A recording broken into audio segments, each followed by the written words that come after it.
खरं तर सोलापूर जिल्ह्यातील अत्यंत चुरशीची निवडणूक म्हणून मोहोळ विधानसभेकडे पाहिलं जात होतं आणि यामध्ये शरदचंद्र पवार गटाने जो आहे तो जोरदार बाजी मारत जे स्थानिक विद्यमान आमदार आहेत यशवंत माने यांचा दारुण पराभव केल्याचं चित्र पाहायला मिळालं।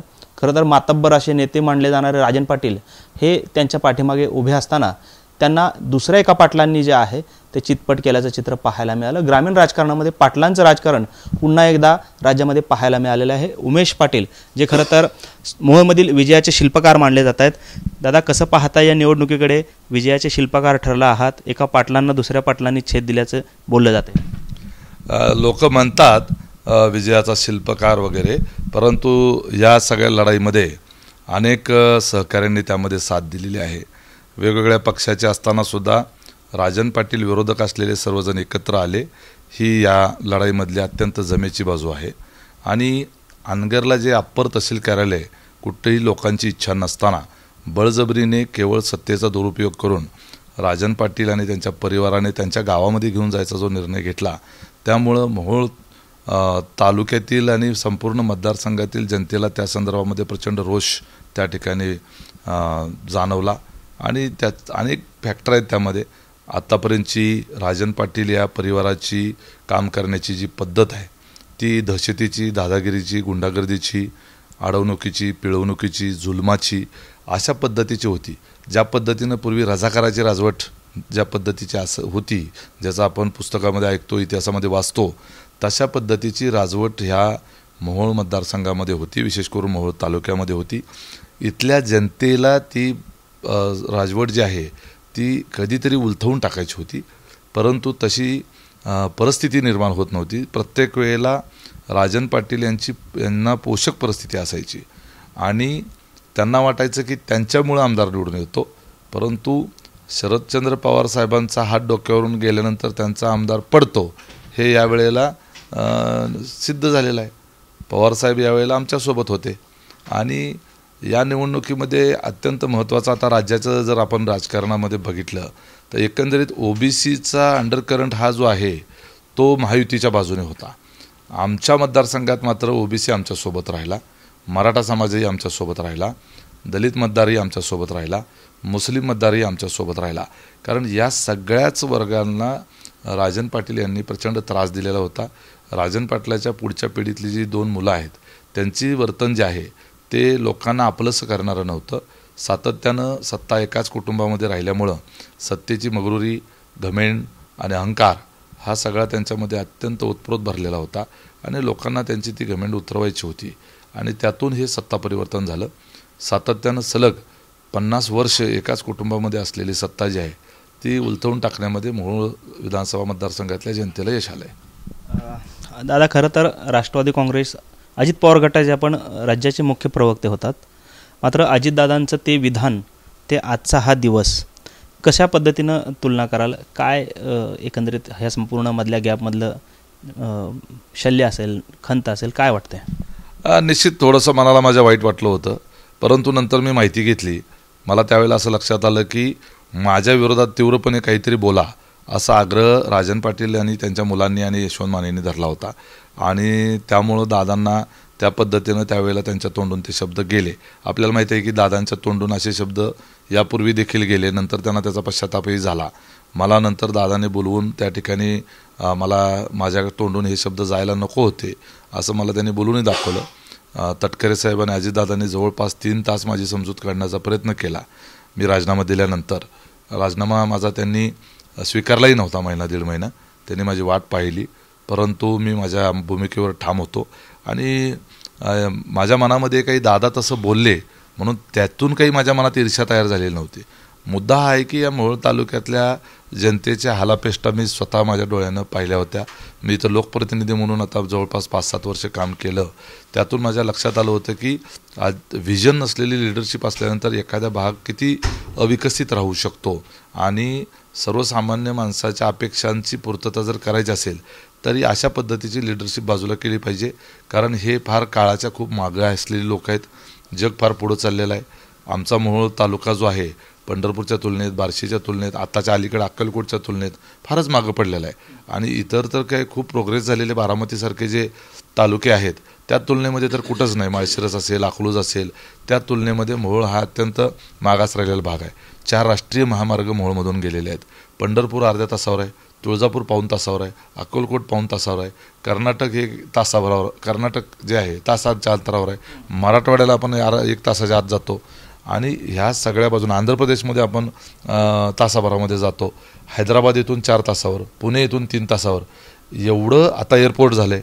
अशा सगळ्या पार्श्वभूमीचं भौगोलिक ठिकाण असतानाही संपूर्ण सोलापूर जिल्ह्यातला सगळ्यात मागास तालुका हा मोहोळ का राहिला, ही जबाबदारी कुणावर निश्चित केली पाहिजे? तर इथल्या लिडरशिपवर केली पाहिजे ना. मतदारसंघ तर राखीव आहे. शिवाय राजन पाटील 15 वर्ष आमदार होते. 15 वर्षामध्ये विधानसभेमध्ये एक साधा प्रश्न विचारला नाही त्यांनी. मग आमदार म्हणून निवडून जातात कशाला? आपल्या भागातले प्रश्न विधानसभेमध्ये त्यांनी कधी मांडले नाहीत. नंतरच्या काळात राखीव मतदारसंघ असताना प्रत्येक वेळेला बाहेरचा आमदार दिला, भूमिपुत्र एकदाही दिला नाही. आणि त्यामुळं लोकांच्यामध्ये हा रोष होताच. फक्त त्याला सक्षम पर्याय त्या ठिकाणी त्यांना लिडरशिपचा आणि उमेदवाराचा असा सक्षम पर्याय त्या ठिकाणी देण्याची गरज होती. कदाचित लोकांना त्या संदर्भानं त्यांच्या अपेक्षा ज्या आहेत त्या पूर्ण झालेल्या दिसल्या असतील आणि म्हणूनच त्यांनी आता आम्हाला भरघोस मतं दिली. राजू खरे हे नवखे उमेदवार होते, पण मागचे 2 वर्ष त्यांनी या मोहोळ मतदारसंघामध्ये अतिशय बारकाईनं काम केलं होतं. विशेष करून दुष्काळ पडल्यानंतर यशवंत माने परदेशात फिरत होते आणि राजू खरे मात्र तिथं जमिनीवर उतरून तहानलेल्या लोकांना टँकरनं पिण्याचं पाणी देण्याचं काम करत होते आणि ती जाणीव लोकांनी निश्चितपणे ठेवली. अनेकांना त्यांनी रस्ते दिले, अनेक मंदिरांना त्यांनी छोट्या मोठ्या मदती केल्या, मंडळांना मदती केल्या आणि त्यातून तरुण वर्ग त्यांच्या पाठीशी उभा राहिला, महिला वर्ग त्यांच्या पाठीशी राहिला. आणि विशेष बाब म्हणजे लाडकी बहीणचा इफेक्ट जो आहे, लाडक्या बहिणीचा इफेक्ट ह्या मोहोळ मतदारसंघामध्ये चालला नाही. कारण त्याला कारण असं आहे की राजन पाटील आणि त्यांच्या मुलांचं भीमा साखर कारखान्याच्या निवडणुकीच्या वेळेला त्यांनी केलेलं वक्तव्य आणि महिलांच्याबद्दलचा असलेला त्यांचा दृष्टिकोन, लग्नांच्या आधी व्याभिचार करायला प्रोत्साहन देणारा नेता हा कुठल्याही महिलेला आणि कुठल्याही पुरुषाला, जबाबदार पुरुषाला हे कुणालाही आवडणार नाही. आणि त्यातून महिला वर्ग जो आहे तो राजन पाटलाच्या आणि त्याच्या मुलांच्या या अप्रोचच्या संदर्भामध्ये नाराज होता किंवा त्या संदर्भामध्ये तिरस्कार त्यांच्या मनात निर्माण व्हावा असं तर वक्तव्य होतं. त्यामुळं लाडक्या बहिणी ह्या राजन पाटलाच्या, त्यांच्या मुलांच्या किंवा आमदाराच्या यशवंत मानेच्या पाठीशी उभ्याच राहिल्या नाहीत, त्या सगळ्या आमच्या पाठीशी उभ्या राहिल्या. शिवाय उज्ज्वला थिटे हे जे प्रकरण आहे तिच्यावर ज्या पद्धतीनं त्यांच्या गावातली असताना ज्या पद्धतीनं अन्याय अत्याचार झाला, तो सगळा अन्याय अत्याचार जो आहे तो चव्हाट्यावर आला. अशा किती महिलांवर त्यांनी अत्याचार केले असतील. त्यामुळं ती मराठा समाजाची महिला होती. त्यामुळं मराठा समाजातल्या महिलेवर एवढा अन्याय अत्याचार हा जो आहे त्यातून मराठा समाजही नाराज झाला आणि लाडक्या बहिणीही नाराज झाल्या. आणि धनगर समाज ह्या सातत्यानं राजन पाटलाच्या विरोधातच मतदान करत होता. क्षीरसागर फॅमिली ही विरोधात उभी राहायची म्हणून धनगर समाज त्यांना मदत करायचा किंवा त्यांना मतं द्यायचा. त्यांचा बेस जो आहे धनगर समाजाचा, तो राजन पाटलाला विरोध हाच धनगर समाजाचा मूळ आधार होता. आणि त्यामुळं त्यांनी राजन पाटलाच्या विरोधात मतदान केलं. त्यामुळे राज्यस्तरावरचे जे फॅक्टर आहेत ओबीसीचे, तो फॅक्टर इथं चाललाच नाही. आणि दुसरीकडे विद्यमान जे माजी आमदार आता झालेले आहेत यशवंत माने, त्यांचा असा दावा होता की मी 10,500 कोटींचा निधी जो आहे तो मतदारसंघात आणला. पण मग एवढा निधी आणून देखील केवळ एका अप्पर तहसील कार्यालयाच्या निर्णयामुळे हा सगळा पराभव पाहायला मिळतो का? ज्या पद्धतीनं भस्मासुराचं उदाहरण दिलं जातं तसंच अप्पर तहसील कार्यालयाचा निर्णय म्हणजे भस्मासूर ठरला आहे का? काय वाटतं? निश्चितपणे तसं मान्य करावं लागेल, कारण तो आमच्या या निवडणुकीतला सगळ्यात महत्त्वाचा प्रचाराचा मुद्दा होताच. आणि जवळपास 1,60,000 मतदानाचं क्षेत्र असलेला तो परिसर आहे. ह्या 42 गावामध्ये कमी अधिक प्रमाणामध्ये 10,000-20,000चा फरक पडू शकतो, कारण महसुली सर्कल वेगळं असतं आणि जिल्हा परिषद सर्कल वेगळं असतं, परंतु गावं जवळपास तेवढीच आहेत. तर या सगळ्या गावांमधलं जे क्षेत्र आहे आणि त्याचा थेट परिणाम मोहोळ शहराच्या बाजारपेठेवर होणार होता. त्यामुळे मोहोळ शहराने एकूण झालेल्या 15,000 मतापैकी 12,000 मतं ही आम्हाला दिली मोहोळ शहराने. माझा नरखेड गट, संपूर्ण जिल्हा परिषद गट, हा सगळा गट जो आहे तो अप्पर तहसीलमध्ये गेला होता, तो 80% विरोधात गेला. आष्टी जिल्हा परिषद गट जो मनोहरभाऊ डोंगरेंचा, विजयराज डोंगरेंचा, तर तो 80% विरोधात गेला. पेनूर जिल्हा परिषद गट जो मानाजी बापू माने, चरणराज चौरे यांचा तो गट, तो 80% विरोधात गेला. आणि मोहोळ शहर पूर्ण विरोधात गेलं. आणि राहिला कुठला? कुरुल आणि कामती. तर कुरुल आणि कामती जो गट आहे हे मागच्या 15 वर्षापासून राजन पाटला विरोधातच आहेत. म्हणजे मोहोळ तालुक्यातले जे 5 जिल्हा परिषद गट आणि एक शहर, मोठं शहर, हे जर सगळं विरोधात गेलं तर पंढरपूर आणि उत्तर सोलापूरच्या गावांवर तर निवडून येऊ शकणार नव्हते. उत्तर सोलापूरमधूनही आम्हाला लीड मिळाला आहे, पंढरपूरमधूनही आम्हाला लीड मिळाला आहे. त्यामुळं एकंदरीतच जर पाहिलं तर अप्पर तहसील कार्यालयाचा मुद्दा जो आहे तो सर्वाधिक प्रभावी ठरला, ह्याला आपण दुजोरा देऊ शकतो.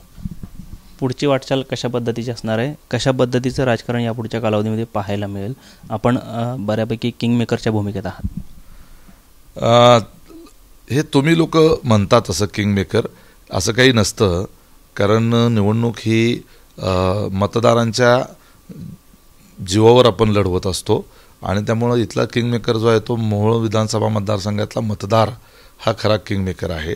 त्यांच्या मनामध्ये जे रोष होता तो व्यक्त करण्याचं काम आम्ही केलं. पुढच्या काळामध्ये निश्चितपणे आम्ही जे लोक आमच्या सोबत आज आहेत त्या सगळ्यांना आम्ही सोबत घेण्याचा प्रयत्न करू, तसंच ठेवण्याचा प्रयत्न करू. आणि ज्यांनी आमच्या विरोधात काम केलं त्यांच्याबद्दलही आमच्या मनामध्ये आम्ही कुठं कटुता ठेवणार नाही. ज्या मतदारांनी आम्हाला मतं दिली नाहीत त्यांना आम्ही कन्व्हिन्स करण्यात कमी पडलो असं समजू. जे कार्यकर्ते आमच्या सोबत नव्हते तर त्यांना आम्ही विरोधक न मानता आम्हीच त्यांना कन्व्हिन्स करण्यात कमी पडलो असं समजून आम्ही त्यांना आपलेसं करण्याचा प्रयत्न करू. कारण गावगाडा चालत असताना राजकारण हे निवडणुकीपुरतं राहावं आणि निवडणूक संपल्यानंतर गावातल्या लोकांनी सामोपचारानं त्या गावगाडावर चालवावा. गावात कुठलीही कटुता राहू नये. आपापसातले जे घरोब्याचे संबंध असतात त्याच्यामध्ये राजकारणामुळं कुठलंही अंतर येऊ नये या दृष्टिकोनातून, हा सलोखा मेंटेन करण्याच्या दृष्टिकोनातून माझा प्रयत्न राहील. हा एक भाग. दुसरा भाग, ह्या मोहोळ तालुक्यातला विकासाचा जो अनुशेष आहे हा सगळा अनुशेष जो आहे तो भरून काढण्याच्या करता जरी आमचं सरकार नसलं तरीसुद्धा आमचे काही जे आधीचे संबंध आहेत ते सगळे उपयोगात आणून, शिवाय राजाभाऊ खरे हे पूर्वीचे शिवसैनिक आणि एकनाथ शिंदेंचे अतिशय जवळचे सहकारी असल्यामुळं त्यांच्याही संबंधाचा इथं निश्चितपणे उपयोग होईल. माझंही अजितदादांबरोबर बोलणं अजूनही चालू असतं. कालही त्यांचा मला अभिनंदनाच्या करता फोन आला होता आणि ते म्हणाले की तू बोलला होता तसं तू करून दाखवलं. म्हणजे त्यांना एक प्रकारे माझ्या संदर्भामध्ये एक विश्वास व्यक्त केला. अर्थात तो माझ्या एकट्याचा विजय नाही आहे तर आमचा सगळ्या सामूहिक प्रयत्नांचा तो विजय आहे. आणखी महत्त्वाचा प्रश्न, यशवंत मानेंनी जी 3,500 कोटीचा दावा केला ते 3,500 कोटी निधी जो आहे तो प्रत्यक्षामध्ये कुठेही जमिनीवर दिसला नाही, तो फक्त कागदावरच राहिला. याचा अर्थ असा आहे की शेवटच्या काही महिन्यामध्ये फक्त लोकांना दाखवण्याच्या करता वेगवेगळ्या प्रशासकीय मान्यता त्यांनी घेतल्या असाव्यात आणि तेच ते आम्ही विकास केला असं दाखवत होते. ग्रामपंचायतीने केलेली कामं, DPCमधून आलेला निधी, त्याचबरोबर 15 वित्त आयोगाचा निधी, असे सेंट्रल गव्हर्नमेंटचा जलजीवन मिशनचा निधी ज्याचा आमदाराचा काहीच संबंध नाही तो सुद्धा निधी त्यांनी त्यांच्या वर्कशीटमध्ये त्यांनी टाकल्यामुळं तो एवढा मोठा निधी आणल्याचं दिसतं. असे नका, आता ते पराभूत झालेले आहेत. पराभूत झाले असले तरी त्यांना त्यांच्या पुढच्या कार्यासाठी आम्ही शुभेच्छाच देतो आणि त्यांचा जो काही या 5 वर्षाचा अनुभव आहे त्यांच्याकडून काही त्रुटी राहिल्या असतील तर त्यांनी आम्हाला मार्गदर्शन करावं. आम्ही त्यांचंही मार्गदर्शन घेऊ आणि तालुक्याच्या उपयोगात येत असतील, मतदारसंघाच्या उपयोगात येत असतील तर कुणाचंही मार्गदर्शन घेऊन आम्ही त्या ठिकाणी आमची वाटचाल करू. तर हे होते उमेश पाटील, शरद पवार गटाचे नेते, ज्यांनी या विजयाच्यामध्ये मुख्य भूमिका जी आहे ती बजावल्याचं चित्र पाहायला मिळालं होतं. अगदी अजित पवारांना सोडून ते शरद पवारांकडे ऐनवेळेस गेले होते. त्यानंतर ही विजयश्री जो आहे तो खेचून आणण्यात शरद पवार गटाला या ठिकाणी यश आल्याचं चित्र आपल्याला पाहायला मिळतं. कॅमेरामन विनोद हुमनाबादकरसह सागर सुरवसे, TV9 मराठी, सोलापूर.